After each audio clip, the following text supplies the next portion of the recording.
Breaking news దేశ రాజధాని ఢిల్లీలో భారీ పేలుడు సంభవించింది. ఎర్రకోట మెట్రో రైల్వే స్టేషన్ సమీపంలో ఒక కారులో ఈ పేలుడు చోటు చేసుకుంది. ఈ ఘటనలో పలు వాహనాలకు మంటలు అంటుకున్నాయి. ఈ ప్రమాదంలో 9 మంది మృతి చెందారు. మరో 2కి గాయాలయ్యాయని సమాచారం. 8 కార్లు ధ్వంసమయ్యాయి.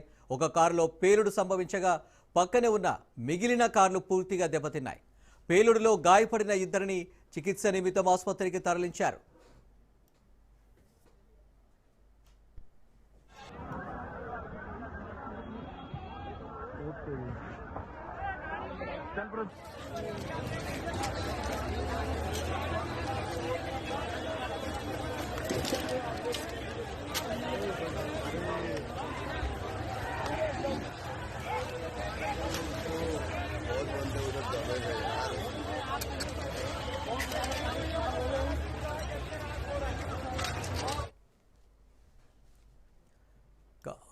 గేట్ నెంబర్ 1 సమీపంలో పార్కింగ్ చేసిన కారులో సాయంత్రం 6:45 పేలుడు సంభవించింది. సమాచారం అందుకున్న అగ్నిమాపక సిబ్బంది వెంటనే ఘటనా స్థలానికి చేరుకుంది.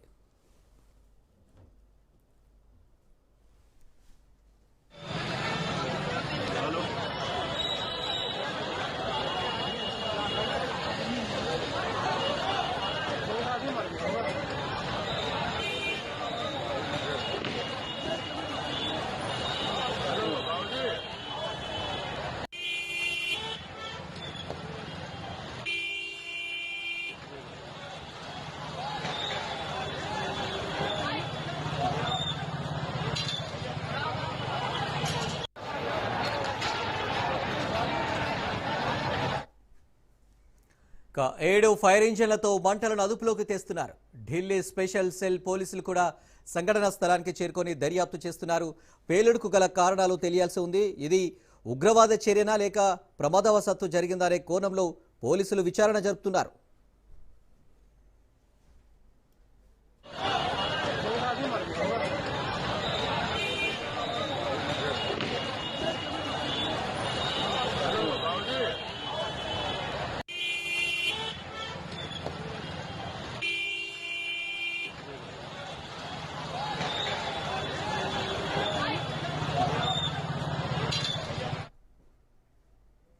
ఢిల్లీలో పేలుడుకు సంబంధించి మరిన్ని డీటెయిల్స్ మా క్రైమ్ బ్యూరో మధు అందిస్తారు. మధు, ఈ పేలుడుకు గల కారణాలు ఏమైనా తెలిసిందా? ఏంటి పరిస్థితి? ఇది ఉగ్రవాద చర్య అనుకోవచ్చా లేకుంటే ఏదైనా ప్రమాదవశాత్తు జరిగిన ఘటన అనుకోవచ్చా?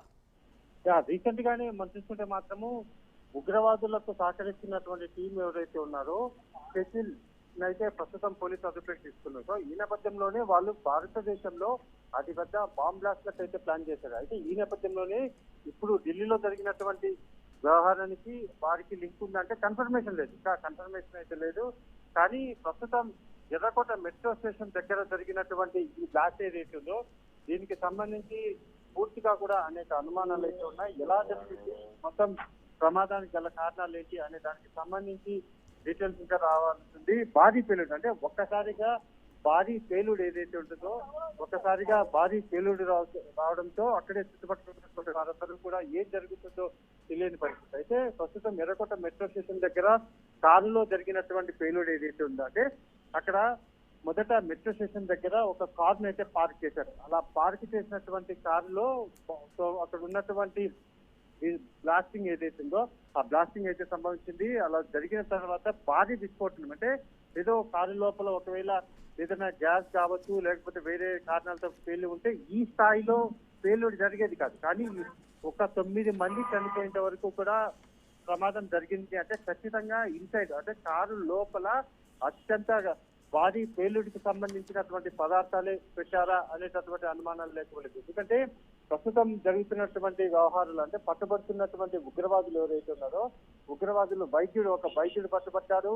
అతను పట్టుబడినటువంటి అతని దగ్గర నుంచి సమాచారం రాబట్టినప్పుడు పూర్తిగా కూడా ఇదంతా కూడా భారీ నగరంలో అంటే భారతదేశంలో అనేక కీలకమైనటువంటి నగరాలలో బాంబ్ బ్లాస్ట్లకు ప్లాన్ చేసినట్టుగా అయితే పోలీసులు యాంటీ టెర్రరిస్ట్ స్క్వాడ్ ఏదైతే ఉందో వాళ్ళు గుర్తించారు. సో అది అలా జరుగుతూ ఉండగానే ప్రస్తుతం జరిగినటువంటి బాంబ్ బ్లాస్ట్ ఏదైతే ఉందో గేట్ నెంబర్ 1 దగ్గర అంటే మెట్రో స్టేషన్ ఏదైతే ఉందో ఢిల్లీలో ఉన్నటువంటి మెట్రో స్టేషన్ గేట్ నెంబర్ 1 దగ్గర ఈ బాంబ్ బ్లాస్ట్ జరిగింది. అయితే లోపల బాంబు ఉందా లేకపోతే వేరే కారణం ఏందా అనేది కన్ఫర్మేషన్ లేదు. కానీ జరిగినటువంటి తీవ్రత ఏదైతే ఉందో పేలినటువంటి తీవ్రతను బట్టి ఇన్సైడ్ కారు లోపల ఏదైనా అత్యంత బలమైనటువంటి పేలుడు సంభవించేటటువంటి బాంబునైనా దాచిపెట్టారా, దాని ద్వారానే రిమోట్ ద్వారా కూడా అంటే ఒక టైం రిమోట్ ద్వారా ఈ యాక్సెస్ అంతటిని కూడా పెట్టి ఉగ్రవాదులు దీని వెనక ఉన్నారా అనేది మొత్తం బయటికి రావాల్సి ఉంది.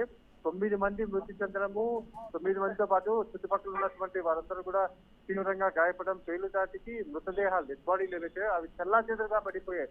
అంటే బ్లాస్ట్ అనేది కారు ఇన్సైడ్ నుంచి వచ్చింది కాబట్టి ఖచ్చితంగా కారు లోపల పేలుడు పదార్థాలకు సంబంధించినటువంటి అవే ఉన్నాయి. పేలుడు పదార్థాలే లోపల ఉన్నట్టుగా అయితే ప్రాథమిక అంచనా అయితే తెలుస్తుంది. కానీ పోలీసులు ప్రస్తుతం ఢిల్లీ మహానగరం కాబట్టి ప్రస్తుతం అక్కడ బాంబ్ బ్లాస్ట్ చేస్తే దేశమంతా కూడా ఒక్కసారిగా ఉలిక్కి పడుతుంది అనేటటువంటి నేపథ్యంలోనే ఈ బాంబ్ బ్లాస్ట్ కి ఏదైనా పాల్పడ్డారా, లేకపోతే వరుసగా ఉగ్రవాదులు ఎవరైతే పట్టుబడుతున్నటువంటి ఉగ్రవాదుల నేపథ్యంలోనే వారి వ్యవహారానికి సంబంధించినటువంటి అందులో భాగంగానే ప్రస్తుతం ఈ బాంబ్ బ్లాస్ట్ కూడా జరిపారా, మేము కూడా ఇంకా ఉన్నాము అంటే పట్టుబడినటువంటి వారిని ఇప్పుడైతే యాంటీ టెర్రరిస్ట్ స్క్వాడ్ అరెస్ట్ చేసిన తర్వాత మిగిలినటువంటి ఉగ్రవాదులు ఎవరైతే ఉన్నారో వాళ్ళు తాము ఉన్నాము అని నిరూపించుకోవడానికి లేకపోతే అరెస్ట్ కు నిరసనగా ఇటువంటి ఏమైనా చేపట్టారు అనేది కూడా అనుమానం లేకపోలేదు. ప్రస్తుతం అయితే పూర్తిగా మెట్రో స్టేషన్ గేట్ నెంబర్ 1 ఏదైతే ఉందో దాన్ని పోలీసులు ఆధీనంలోకి తీసుకున్నారు,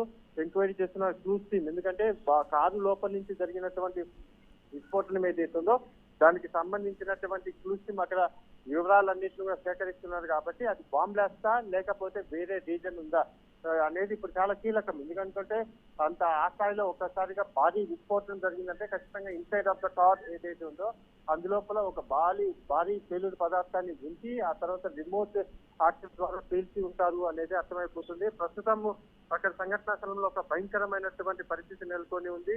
పూర్తిగా కూడా ఒక బాంబ్ బ్లాస్ట్ జరిగినప్పుడు ఎక్కడైతే ఒక భారీ పేలుడు జరిగినప్పుడు మొత్తం అంతా కూడా దత్తరిల్లుతుందో ఆ ప్రాంతం అంతా కూడా గేట్ నెంబర్ 1 ఏదైతే ఉందో మెట్రో స్టేషన్ కి సంబంధించినటువంటి గేట్ నెంబర్ 1 ఏదైతే ఉందో అక్కడ ఒక్కసారిగా బాంబ్ బ్లాస్ట్ జరిగినప్పుడు పూర్తిగా కూడా అంతా ఆ చుట్టుపక్కల ఉన్నటువంటి షాపు అద్దాలు పగిలిపోవడము, అదేవిధంగా అక్కడే పార్క్ చేసినటువంటి వెహికల్స్ అన్ని కూడా ధ్వంసం అయిపోవడం, దానితో పాటు అక్కడంతా కూడా ఒక రకమైనటువంటి షేక్ అవ్వడం, అంటే ఉన్నటువంటి వెదర్ అంతా కూడా షేక్ అయ్యేలాగా, అంటే విస్ఫోటనం అనేది ఆ స్థాయిలో ఒక్కసారిగా వ్యాప్తి చెందడంతో చుట్టుపక్కల ఉన్నటువంటి ప్రాంతం అంతా కూడా కాసేపు షేక్ అయ్యేలాగా, అంటే భూకంపం వస్తే ఎలాగైతే ఇలా కదులుతుందో ఆ విధంగా కూడా ఒక భారీ గాలి వచ్చేసి ఒక పేలుడు దాటికి ఒక్కసారిగా తోస్తే ఎలా ఉంటుందో ఆ స్థాయిలో ఒక పేలుడు అయితే సంభవించినట్టుగా స్థానికులు చెప్తున్నారు.